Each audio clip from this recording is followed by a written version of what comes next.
Okay.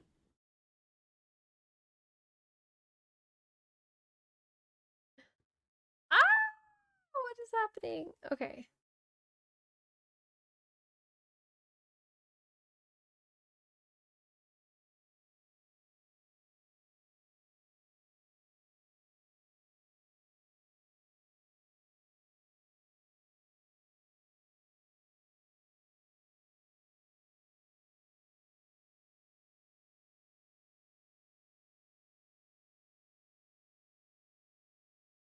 There we go.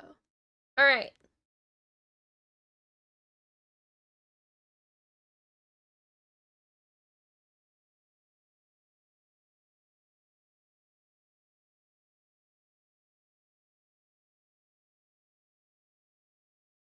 Okay. We are gonna watch every single Warhammer 40k faction re-explained part 1.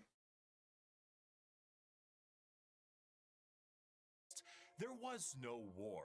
Our galaxy was, for a long time, fairly empty and quiet. The first known species to appear during this time are known only as the Old Ones, cosmic entities that traveled across the galaxy with ease and seeded life through the stars. Shortly thereafter, a new species began to arise. The Necron tier. Evolving under the harshness of a devastatingly powerful star, the short-lived and I love that irradiated he's in Necron tier sweatpants. try to find the secret to eternal life and to be freed from their terrible existence. As they expand through the stars, they find the Old Ones and they plead to them to share the secrets of the universe and grant them purchase from their short and painful existence.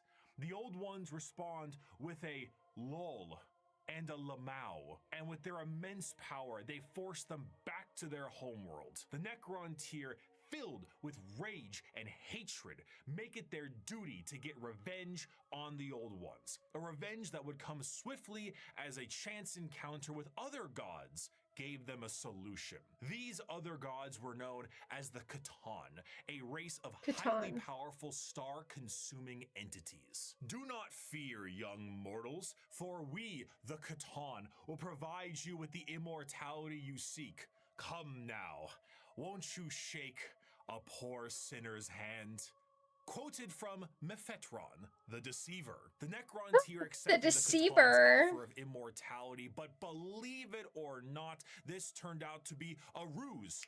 A trick. The Catan crafted gigantic furnaces and began the process of biotransference. The Necron tier willingly walked line by line into the furnace engines made by gods who devour stars and had their souls consumed instead. The short-lived, irradiated, and cancer-inflicted race of the Necron tier ceased to be, and the immortal, soulless Necrons remained. Now backed by the... Could you imagine giving your soul willingly?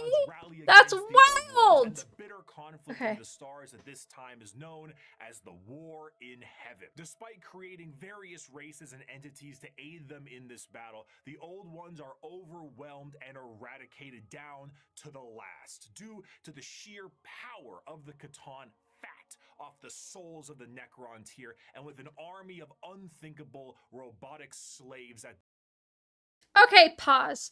We're not gonna say they didn't know right now. They had to have known. No, they just knew. They were told it's a cure for cancer. No, they knew. They knew. But power to the man in the sweatpants. Okay, we're going forward. Behest. However, the Catan are greedy, spiteful gods, and when there was no foe worth killing, they turn on each other. The Necrons then put their sights towards the Catan and lay waste to them, securing their freedom. The once subservient Necrons now control their former masters. Worn out and weakened by these wars, the Necrons, under their leader Zarek, the Silent King, lie dormant, with a plan to eventually wake and reclaim control over the galaxy. Over millions of years, empires rise and they fall. Would this make you buy a Ridge wallet? 2 people could win a Lamborghini I hate this. Dorado, a Hennessy Velociraptor. The species created by the Old Ones have footholds over the galaxy, but on a pale blue dot in the thick of all this conflict, humanity begins to evolve. And for the most part, the basic path of humanity's evolution remains the same as it is now for almost 15,000 years. Right now, in the 21st century, this is canon. You, right now, Twitch streamer reacting to this video, you existed at a point in the Warhammer universe. But with time, humanity's Got ambition called and out. the power of their technology becomes unmatched, and the golden age of expansion begins. Humanity starts to branch out through the stars with powerful tools used for agriculture, mining, and expansion. Some branches of humanity would eventually settle far away from Earth itself, and around this time, the psychic ability of humans are greatly expanded, and what we begin to know as psychers appear. But despite all the progress, things would begin to collapse. The machines created to aid humanity would turn on them in M23, an event known as the Cybernetic Revolt, and trade would begin to collapse due to the immaterial warp, aka actual hell, beginning to cause ruptures in space and time. These warp stones would separate humanity, and this would be what is known as the Age of Strife. The warp, a sea of souls, storing all thoughts, This is emotions, wild. and souls of those who have passed on, begin fluctuating into something terrible, as far on the horizon, something horrendous was brewing. You see, the warp isn't just a random assortment of chaotic energy. It is fairly well organized, thanks to those living in the galaxy. The warp itself acts as an afterlife of sorts, and the actions of the innumerable amount of creatures who live in the galaxy have manifested a pantheon of organized entities known as the Forces of Chaos. At their helm are three Forces of Chaos. It's me. Nurgle, and Zeech. However, a fourth one, Slaanesh, was about to be born. The ancient Eldar were one of the first species created by the Old Ones, Slaanesh. and due to their extreme and unbridled excess, the birthing of Slaanesh tore a hole in the galaxy and forever split the Eldar into those of the craft world, who sought to bring their species back together, and those of the Drukhari, who wished to continue what caused the birth of Slaanesh in the first place. The birthing of this fourth chaos god settled The warp birthing. storms of the Immaterium and ended the Age of Strife, but humanity was still fractured. So one man revealed himself and spearheaded an immense attempt to reunite all the fractured pieces of humanity. That man was the Emperor of Mankind. After reclaiming the nearly destroyed Earth, the Emperor embarked on the Unification Wars to unite humanity under the banner of the Imperium of Man. However, due to the very long and devastating impact of the Age of Strife, humanity as we know it is not the same. To reconquer Earth, the Emperor would need more than mere men. Great beings, known as the Thunder Warriors, were recruited by the Emperor to reclaim the Earth with ease. But these warriors are a blunt tool and had, overstayed their welcome. He would need something better. I like he's like, and that solution would be known as the Space Marines. Superhuman soldiers that will have the skill and cunning exponentially greater than the mortal man. These new warriors would be commanded by an elite group of his very own sons known as the Primarchs. Unfortunately, though, Daddy didn't charge the baby monitor. Daddy. His 18 sons would be stolen by the forces of chaos and scattered across the half his galaxy. sons. This would begin the Great Crusade, a monumental task to take back the stars in the name of humanity and reclaim the lost Primarch sons. However, he would need the fires of industry to make this happen. Looking to the distant cousins of Mars, the Emperor signed a treaty with the technologically irradiated hellscape of the Red Planet and allowed the cult of the machine god, the Mechanicum, to supply his crusade. While Space Marines were the tip of the spear, their numbers paled to the vast might of the Imperial Army and Navy. The Astra Militarum and their seemingly endless numbers make up the bulk of the fighting force for humanity, supplied by the intelligence and prowess of various agents of the Imperium, such as rogue traders and assassins. Due to the lack of connectivity between the worlds, what a society had become over thousands of years became mysterious and varied. Tools, once used for harvesting and agriculture, now are being used as machines of war in the form of imperial knights. Some of these fractures of humanity would even be changed further and become unrecognizable to the average human, with They differences are in size, unrecognizable. skin color, appendages, cat ears, sometimes. Some would go so far to become their own galactic societies, like the miners of the Galactic Core and their immense supercomputers, forming the Leagues of Votan. What is After wrong with him right incredible now? amounts of effort and books, the lost sons of the Emperor would be reunited, and the Imperium of Man would be firmly established. This, however, would not last. Be it intentional or accidental, the Emperor would not reveal to his sons the true nature of the galaxy and the terrors of the warp. And this oversight would result in one of the most impactful wars Daddy in humanity's issues. history. The favorite son of the Emperor, Horus, would fall to the powers of chaos and turn on his father. This betrayal, this the biggest of backstab, daddy this issues. heresy. Little Red Riding Hood. Let's start the story a different way. It was dark inside the wolf.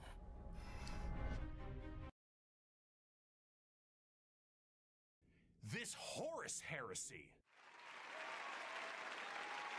would result in a split in the Imperium with devastating consequences. Half Devastating. of the Emperor's loyal sons would fall to chaos and become Half the of them. Chaos Space Marines, along with the forces of the Dark Mechanicum and the Chaos Knights. The conflict would result in the absolute obliteration of Horus and the physical death of the Emperor himself. The near-dead body of the Emperor would be placed on the Golden Throne to serve as a beacon of humanity and allow for the continued ability to travel the stars, protected by his most loyal, the Adeptus Custodes. The Imperium would be vulnerable during this age of rebirth, and Terra would find itself under siege by one of the most formidable species in the galaxy, the Orcs. As time went on and memories of the Emperor's vision began to fade, the Emperor would become less of a head of state. What a more of babe. religious Look at figure, him. and the Imperium would change to reflect this. The leadership on a planet would be at the behest of the High Lords of Terra, and their actions would be courtesy of the incomparable power and authority of the Inquisition. The zealots of the Imperium would intensify and create Who is a this brand new guy? era known as the Age of Apostasy. And this ecclesiarchal command of the Imperium would end Well, up as she one of looks the awesome. strongest fighting forces of Terra, the Look at her. Adeptus Sororitas. Over time, this age would come to pass, and we would approach the Daddy. 40th millennium of Warhammer 40,000. Which, you guessed it, would come with its own form of problems. A primitive species once found during a recon mission would be able to evolve in relative secrecy for 6,000 years, becoming a highly advanced coalition of aliens known as the Tau Empire. And if the threats of the galaxy weren't bad enough, The orcs. there are threats from outside the galaxy. As a monster has begun to wrap its tendrils around the Milky Way, the Tyranids, monsters that serve a psychic hive mind and present tactics previously unseen in the Milky Way. Be it a direct assault with their monstrous bug-like presence, or through the more covert gene stealer cults, the presence of yet another threat in the galaxy is proving to be overwhelming to the Imperium. In the 41st millennium, there is no peace among the stars. At any point, your life can and will be That's an threatened orc, by right? Xenos races uncountable, or by the arch enemy of chaos within, or by the decroded terror that is the Imperium itself. It is to live in the cruelest and most bloody regime imaginable. Forget the power of technology and science, or the safety of promise and understanding. For in the grim darkness of the far future, there is only war.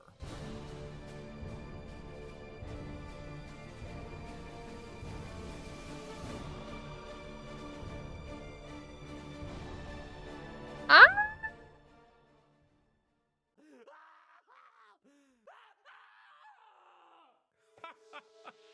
A fantastic job once again, Mr. Kurz, the Night Haunter himself.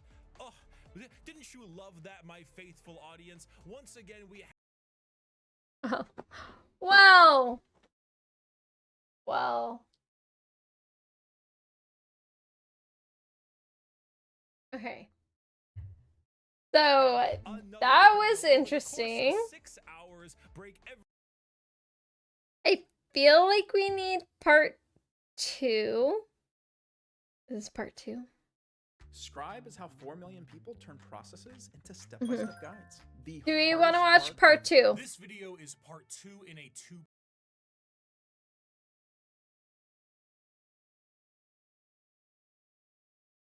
Do we want to watch part 2? I feel like we need to now.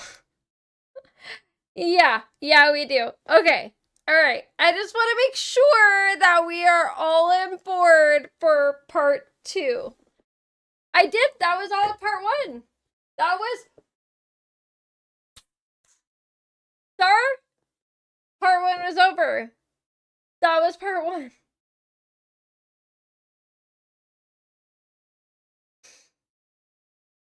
I quit. That was part 1. I promise. That was all of it.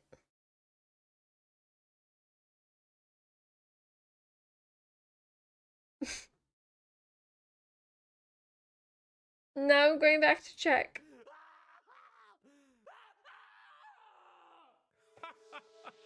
A fantastic job once again, Mr. Kurz, the Night Haunter himself. Oh, didn't Okay. Hold up.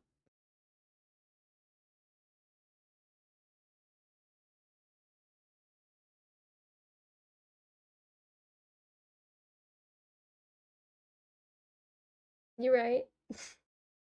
You're right. How long was that last one? Because it ended.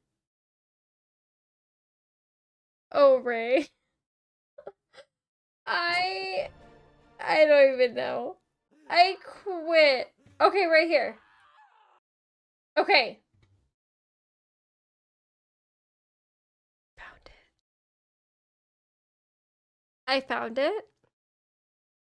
I am grounded. I'm aware. We are gonna dive into the factions now because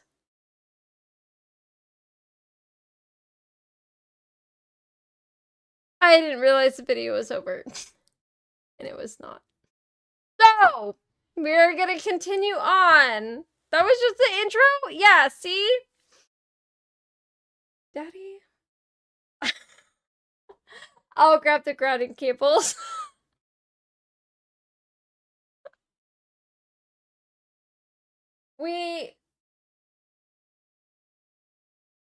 Snoop Doggy Dogg is gone.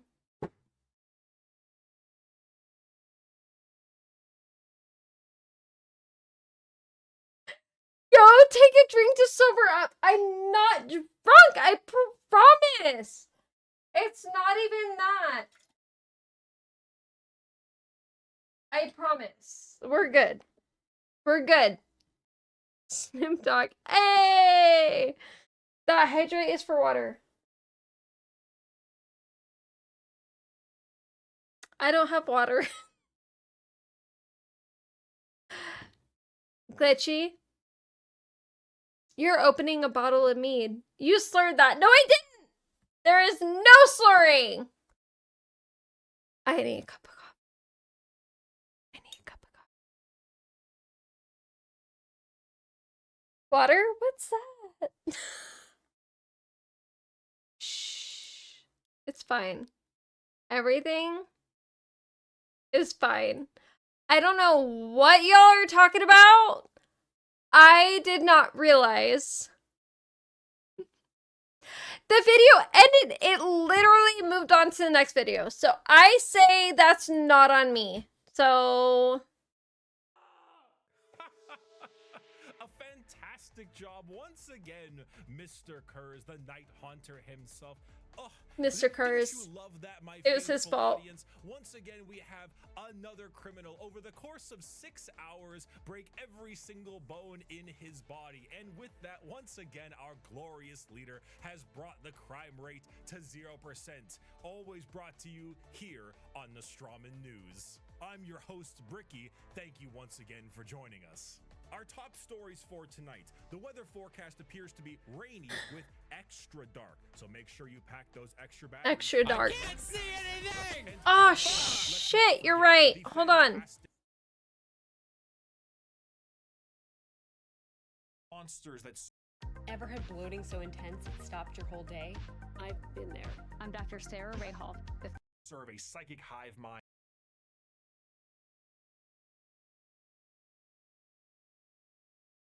A faithful audience. Hi, it's me.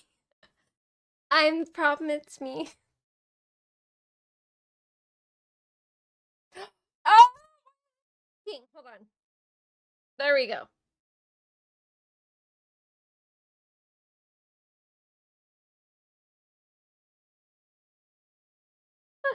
I love that Druid loved you.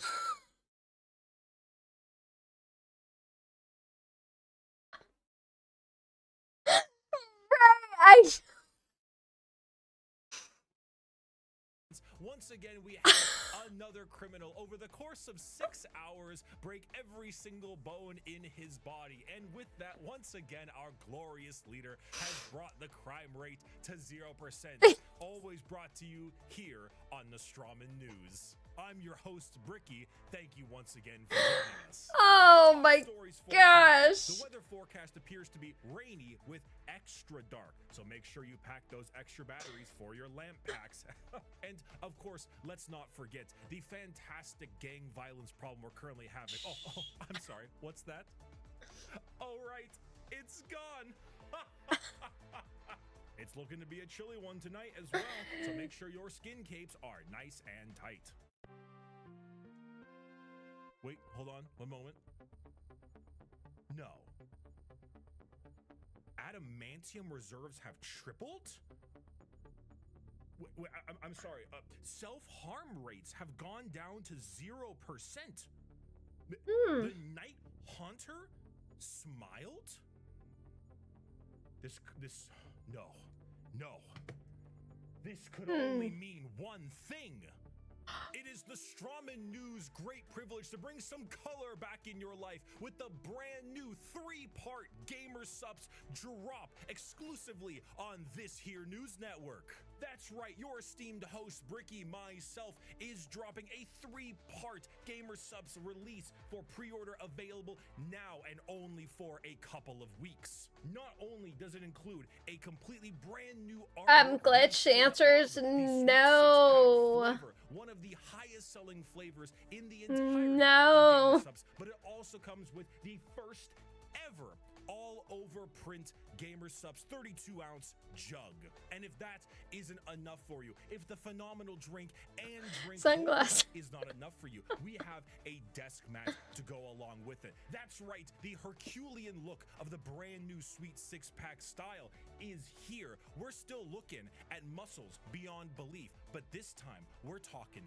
taste, we're talking Atlas, we're talking smooth. And if that wasn't enough, I, your co-host specifically, should you pre-order all 3 of these items, will personally hand sign a note for you, thanking you for supporting this network. All of this you can receive for 10% off if you go down in the description of this video and click the link, or go to gamersubs.com/Bricky and use code Bricky. Save 10% off with code Bricky. Bring some color back into your life and increase production across the board for our glorious leader, the Night Haunter. Thank you, Gamer Subs, for sponsoring the Strawman News, and let us move on to our next scheduled program. 5 years ago, I made every Warhammer 40k faction explained. A passion project of mine for a universe that I enjoyed so much. Its main purpose was to be a drawbridge, the separation between the layman who had only ever seen the big armored blue man situated neatly next to a Wetzel's Pretzels, and then the hardcore Warhammer lore nerd. That was just too wide, and there was nothing bridging these two together. Since you guys started a hype train? Exploded in popularity thanks to COVID, quality games, you a few guys, excellent video games, and a couple miniseries. The sheer wild volume of people who have told me they have purchased miniatures due to that video alone makes me feel as if Games Workshop owes me commission. However, that video is incomplete. I was not a casual fan, but I was also not a hardcore lore junkie. In the 5 years since that video's release, multiple channels have sprouted up, and the drawbridge between I know, glitchy right now. No, none of the alerts are gonna work. Even I myself have been a part of Adeptus Ridiculous, a podcast teaching lore in a much simpler and condensed form. Needless to say, Presenting Odd Pieces. I love you guys, but during lore, it's not gonna work. I've played puzzles before. Everything's disconnected. Love you guys. I've learned a lot. Warhammer is so much more than just Spaceman Shoots Big Gun. It has also grown substantially from its origins, being a Warhammer fantasy spin-off just in space. Now, it is a black library filled with immensely deep characters, difficult themes, and even some tear-jerking stories. It is a backdrop for 1,000,000 stories over 1,000,000 worlds, and I did not see its true depth in 2020. But now, You I'd like guys, to thank share you what so I've much for the learned. We just biddies. had a Thank brief you summary so of the lore much. of each faction that takes place during it. And we did that because Everybody to supporting truly this channel, what I'm understand each doing faction, on you must YouTube understand and what makes Twitch. them the way they are. And to do so, I we need to appreciate you begin in guys. chronological order, I love discussing that their you guys are origins, their here for culture, their Warhammer powers, and of course, what Wednesday. makes them oh so WineHammered. grimdark. So let's begin Cheers. with the group that started it all and sing praise to the infinite empire.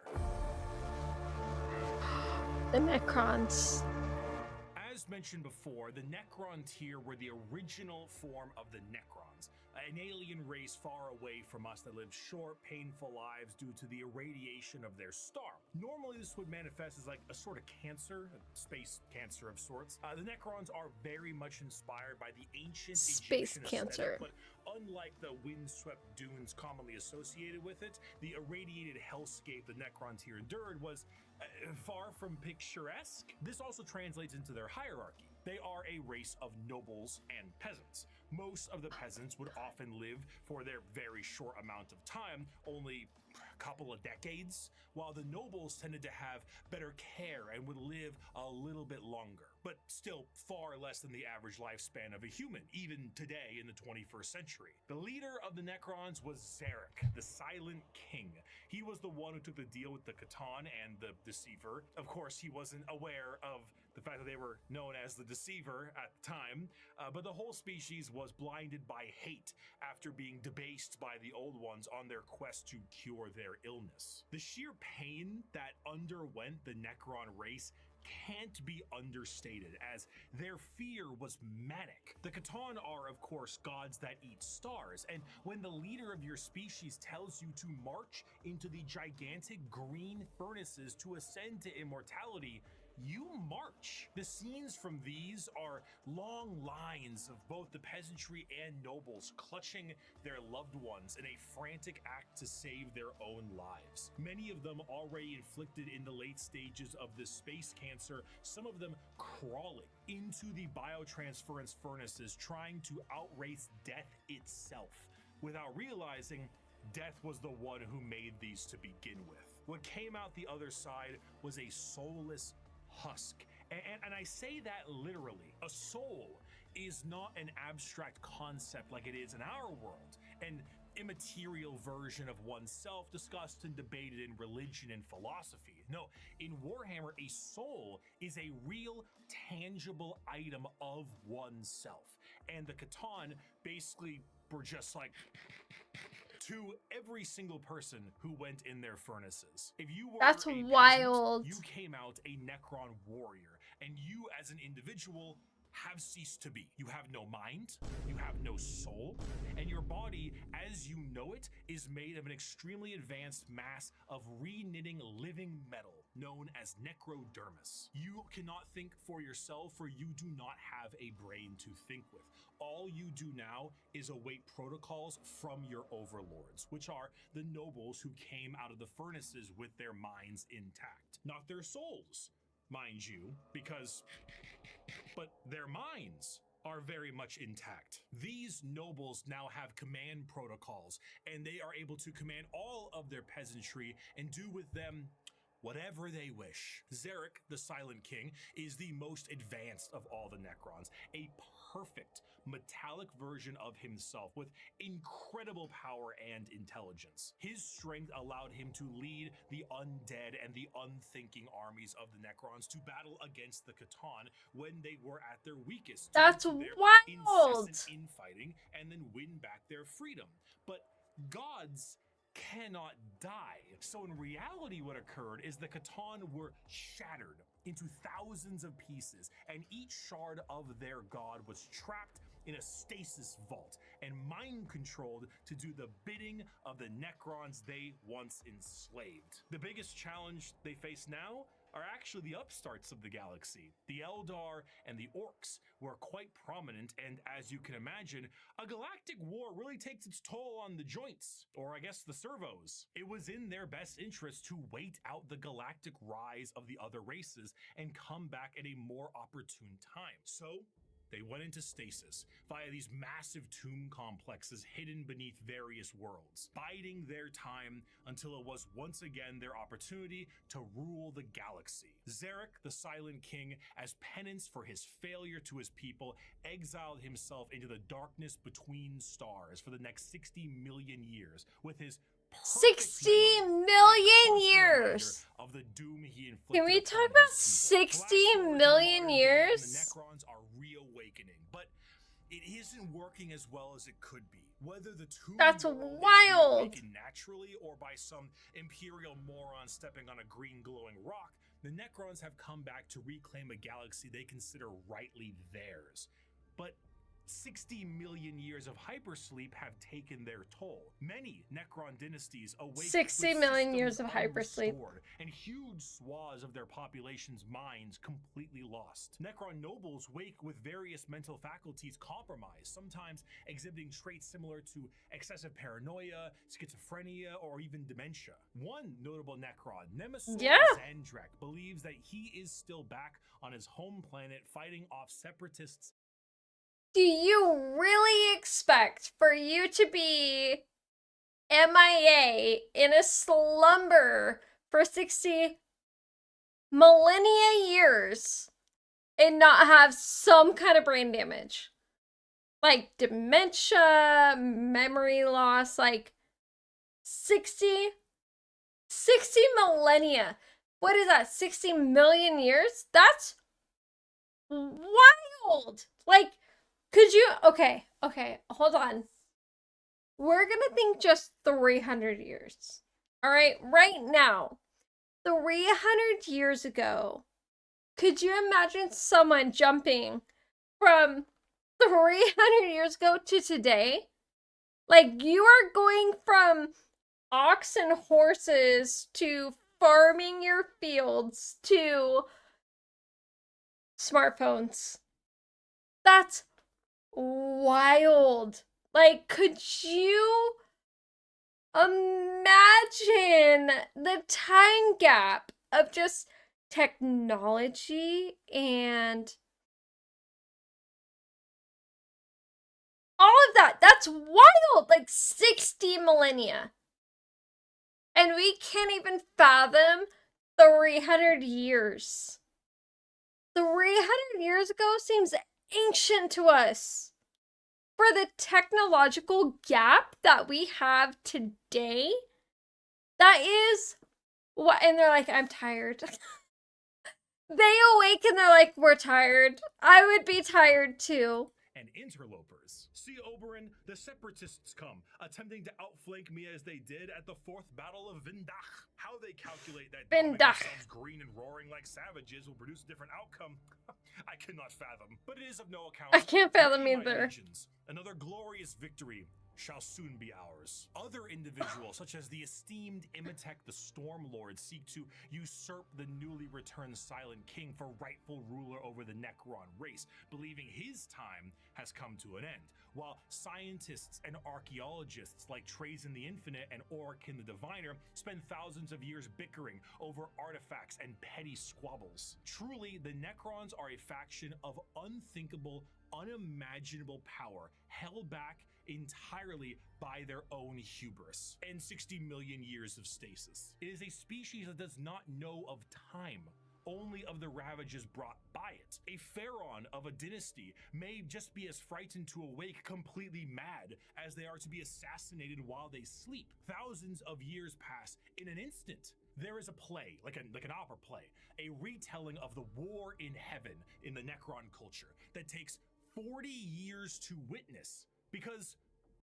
Hey everyone, Big Head Paleo Valley's running a sale on How all their meat dare sticks right now. they? You can get 30 sticks for $36. Why leave? You have no need to eat or vacate your bowels. You are immortal, but you are soulless. Despite the Necrons' incredible technology, their mastery over time, reality itself, despite all of this, they still are missing a soul.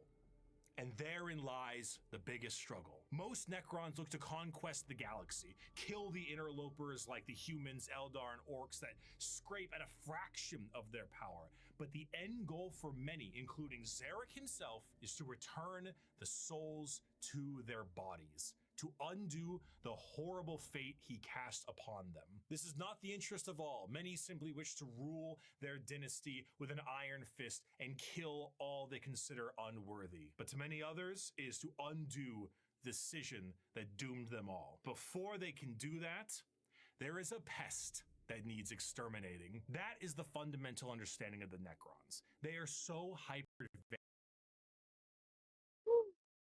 with the fundamental aspects of reality and Guys, my earpod died.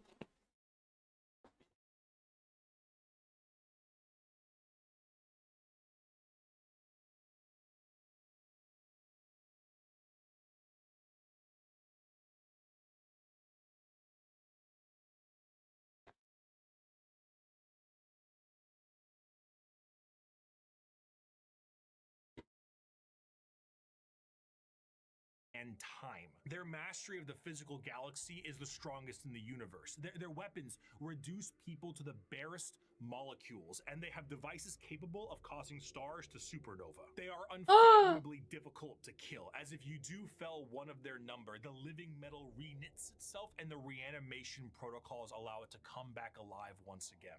They're masters of teleportation, and often killing a Necron fully will just have its consciousness translocated back to their tomb world to await reassembly. Normally they utilize large phalanxes of warriors and honorary combats, but some of them have fallen to various mind viruses. The destroyer cults are hell-bent on killing anything and everyone that lives with an overwhelming force. And then there's the flayed ones, Necrons cursed with I have no mouth and I must scream, a panic attack virus, as the last laugh of Landogo, the Flayer Catan. Slowly losing their minds, they strip apart their foes and adorn their bodies with the skin of their enemies, trying to better return to their old feelings of flesh and blood. The Necrons are a degraded version of their mighty empire, and still one of the biggest threats in the galaxy. The only thing keeping them at bay currently is their awakening sickness. Could you imagine? No like, care to the timeline, but they are coming, and slowly they plan to rid this galaxy of the vermin that inhabit it. My people shackled the stars and broke mortality when the species you sprang from had barely left the slime pools it spawned in. Our wars burned reality, and the dominion of our kings is without limit. The ground you tread on is not yours, it is ours. The war in heaven was a catastrophic time for the galaxy, and as stated in the above, that's burned reality. wild. Souls exist in Warhammer, and in the case of the Necron tier, they were consumed by the star gods. This begs the question, however, if you were to pass on, expire, as one might put it, where would your soul go? The answer to this is the warp. In Warhammer, a soul The warp. and so is hell. The afterlife, the Empyrean, the Sea of Souls, the Immaterium. All of these names refer to the dimension parallel to our own known as the warp. Now, the warp is not like There's that. a hell? It does not follow the classic normalcy of time and space. It is defined as the Sea of Souls, and it acts like this in a more literal way than you can realize. To imagine the warp is to imagine the sea itself. Hell is real, and you can surf on it. It has a current and can become more dangerous depending on where you go and how bad the weather is. As the immaterium is a reflection of our reality and of our souls, all thoughts, all emotions, all feeling that goes with a soul is passed on into the warp. If an entire planet decides it's going to engage in a blood-fueled rampage of murder and gore, then the warp around that planet will be affected in a similar manner. It's not something that you can see. It is a parallel, not perpendicular dimension. But it is changing. To expose oneself to the warp for any period of time invites certain death outside of the most iron-willed of individuals. And to hell stare into it surfing will drive one mad. Much like the open seas, things dwell in the warp. Whether these beings were always there and were just emboldened by the carnage of the galaxy, we can only speculate at. We're just not going to talk about hell surfing. Okay. But a certain faction's galactic war in heaven didn't do it any favors. Now the warp is turbulent, and its realms belong to a pantheon of gods known simply as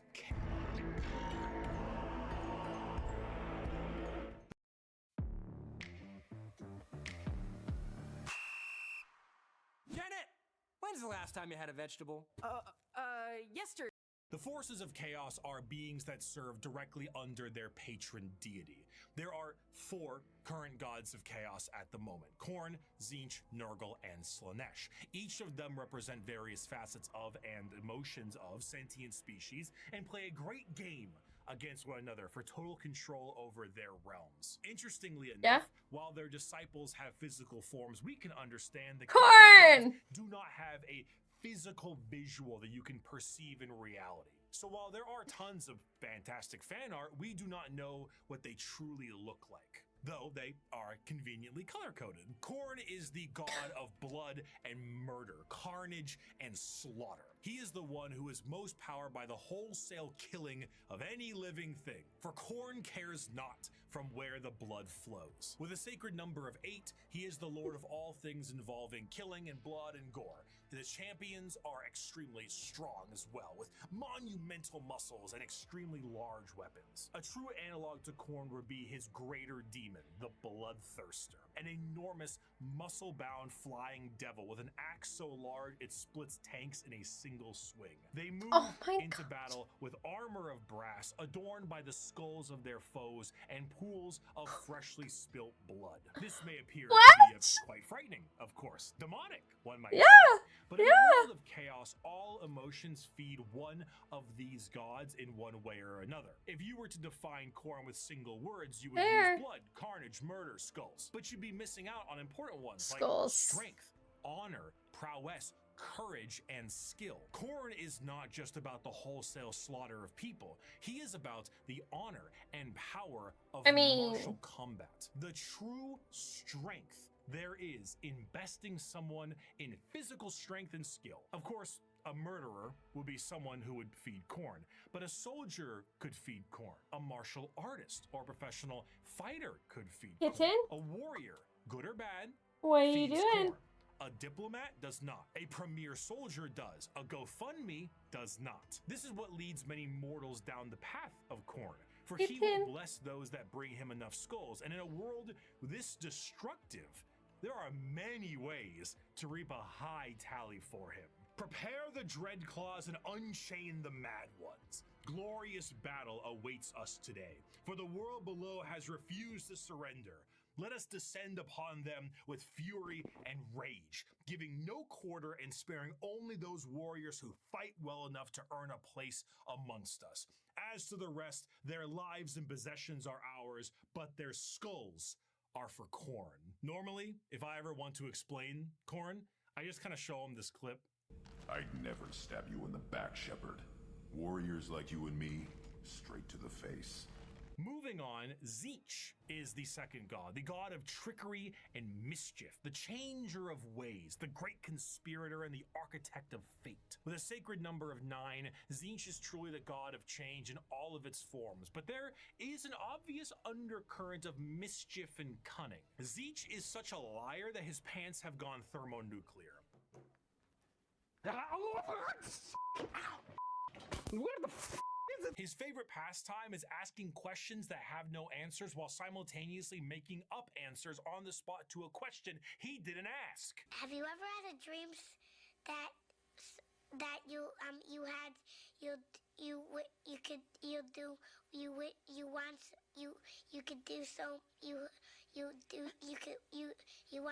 want him to do you so much you could do anything? He is such a conniving little bastard that every emotion of lying, of scheming, of trickery is a direct way to help feed him. An unfaithful partner, a politician, a spy.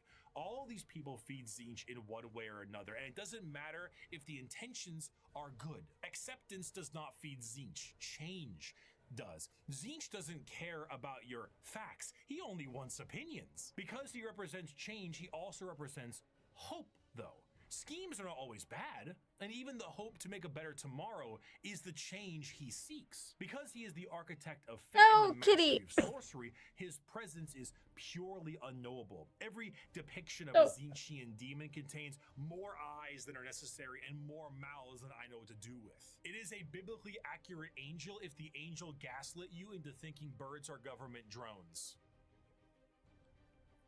But are they? The creatures at his disposal themselves with the knowledge of sorceries and the unknown, all to provide a mind-crushing experience. Fighting demons from outside of our reality is difficult enough, but fighting demons from unreality, purposely attempting to trick you, is a whole new thing entirely. And that is before we even get started on the gigantic bird of sorcery you're going to need to face. Do not ask which creature screams in the night. Do not question who waits. We're watching some lore right now, it is my cry and you have not met my new kitty. And my body that crouches in the shadow. I am Tzeentch, and you are the puppet that dances to my tune. Third of the Chaos Gods is the one of acceptance of rot and pestilence, the grandfather himself, Papa Nurgle. Nurgle is the exact opposite of Tzeentch. Where Tzeentch believes in change and hope for a future, Nurgle believes in stagnation and the end of everything. At one point or another, we will all decay. We will all rot, and we will all end. And with a sacred number of 7, every single thing, pestilence, boil, and everything in between, comes under the great shadow and girth of Nurgle himself. For Nurgle, the plight of mortals is his fear and wine. And no matter how solid life might be, everything will decay in the end. In the creation of life, there must be an end to that life. And nobody has more creations to end lives than Grandfather Nurgle himself. Every boil, every blemish, every pus-filled wound and disease, every rot and every plague is kept and concocted by Nurgle. This, humorously, keeps Nurgle as a jovial god.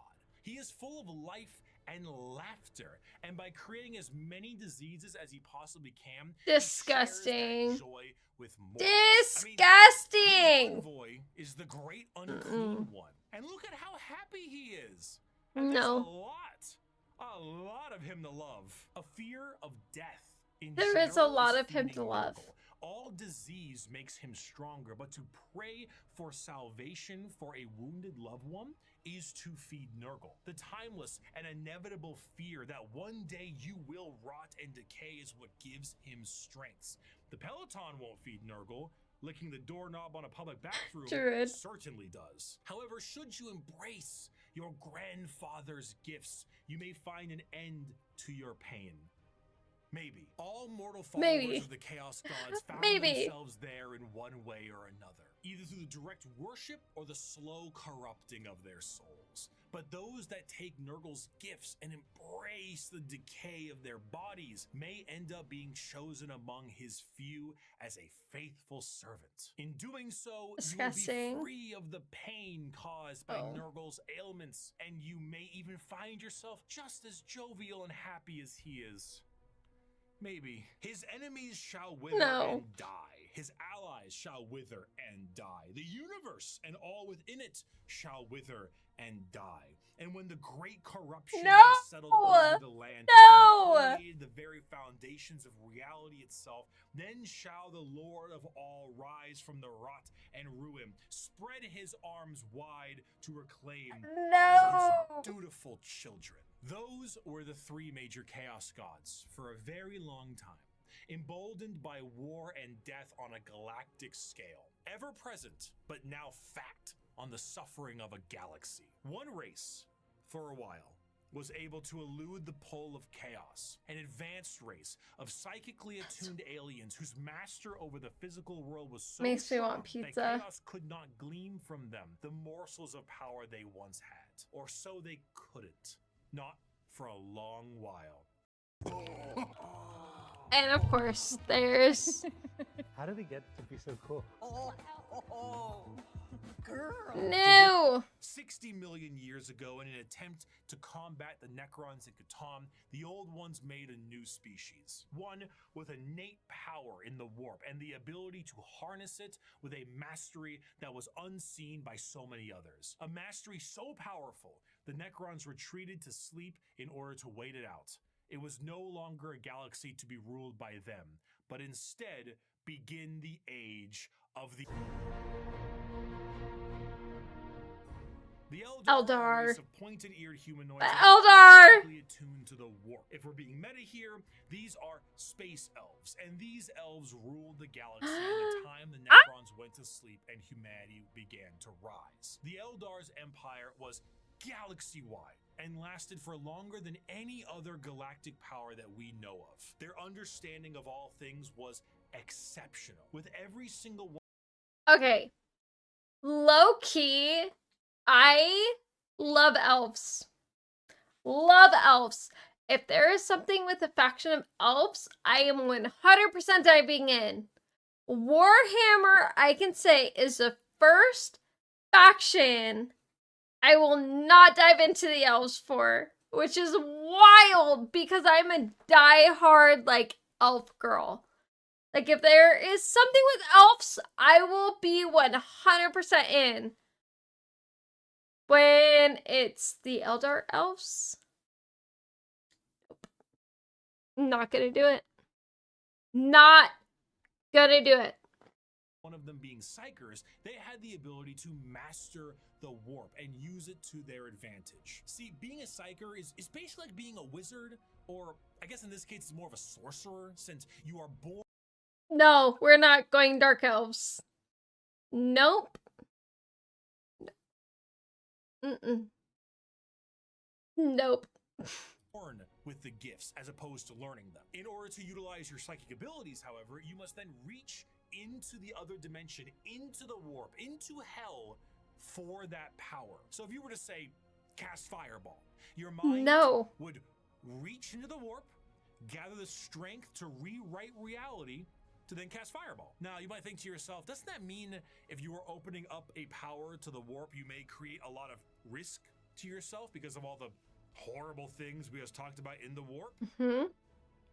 Yes. However, in Warhammer 40k, willpower is a real, tangible thing, in the sense that in its own right, it can be weaponized. Being strong of will means being strong of soul. And being strong of soul means you can resist the pull of the warp that much more. A more inexperienced psyker opens up a hole into the warp that is large, and that hole widens to get more power, allowing evil things to get in. A powerful psyker is able to open a very small hole, but with immense force to get the same amount of power with less risk. The Eldar are master psychers. Every single one of them can call upon the warp, and over millions of years they have perfected it so much so that they can weave structures out of it. In some species in the galaxy, This is wild. they utilize the warp itself for interstellar travel. The Eldar ain't having any of that noise. How about we utilize a fancy alternative mode of travel that is substantially safer than the old ones created, called the Webway? What about dying? Miss me with that. We no longer age. And if we do, we can just be reborn like that. Food, water, materials, we make things out of distilled warp essence itself. We sing unreality into cathedrals to dine in. What truly could the Eldari Empire possibly fear? Oh, we have another ad. That's in the trouble.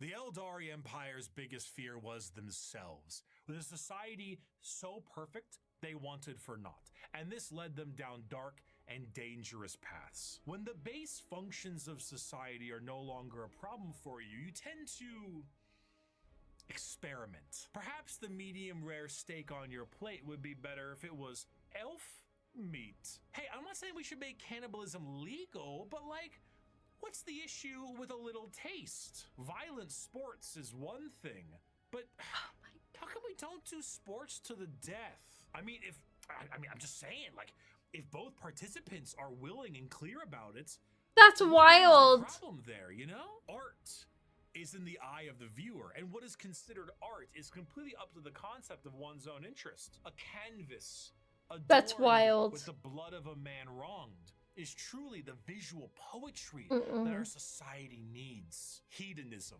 With a slow and consistent hedonism, the Eldar slid backwards into debauchery of the sort I cannot discuss on this YouTube video. Murder on stage, delicacies and drugs distilled from one another, the trade of slaves and concubines, and much worse. The Eldar physiology has their emotions heightened, and they can feel more than a human does. So while it can bye Joe Loss. Thank you so much for coming in. I appreciate you. Highs than you have ever known. And swinging between the two of them was the Eldar game. The warp took notice of this heavily, and it began to react. On a galactic scale, the debauchery and the hedonism of the Eldar race caused levels of warp storm so pronounced and so volatile that it cut off interstellar travel for all those who used it. Communications between planets was removed, and a nightmarish era of old night began. This could you imagine? Of years, hundreds of thousands of years. The Eldar all could you imagine everything you once knew for communication, nowadays? Could you imagine your cell phone just stop working? Everything you knew, email not working. That is wild to consider. Just radical change amongst your entire planet.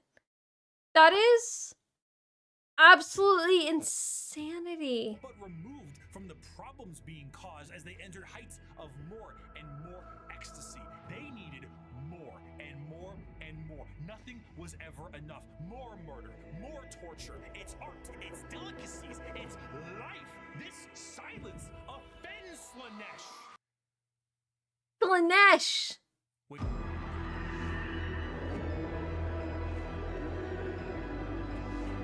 Slanesh, the Okay, we're gonna stop there because we've already done a lot. Joe, thank you so much for popping in. I appreciate you. Not unthinkable in the present environment of 2025 world. You're not wrong. You're not wrong at all. Wild. Okay, so we are gonna pause it there at 45 minutes. Of pleasure, she who thirsts. That's wild. That is absolutely wild.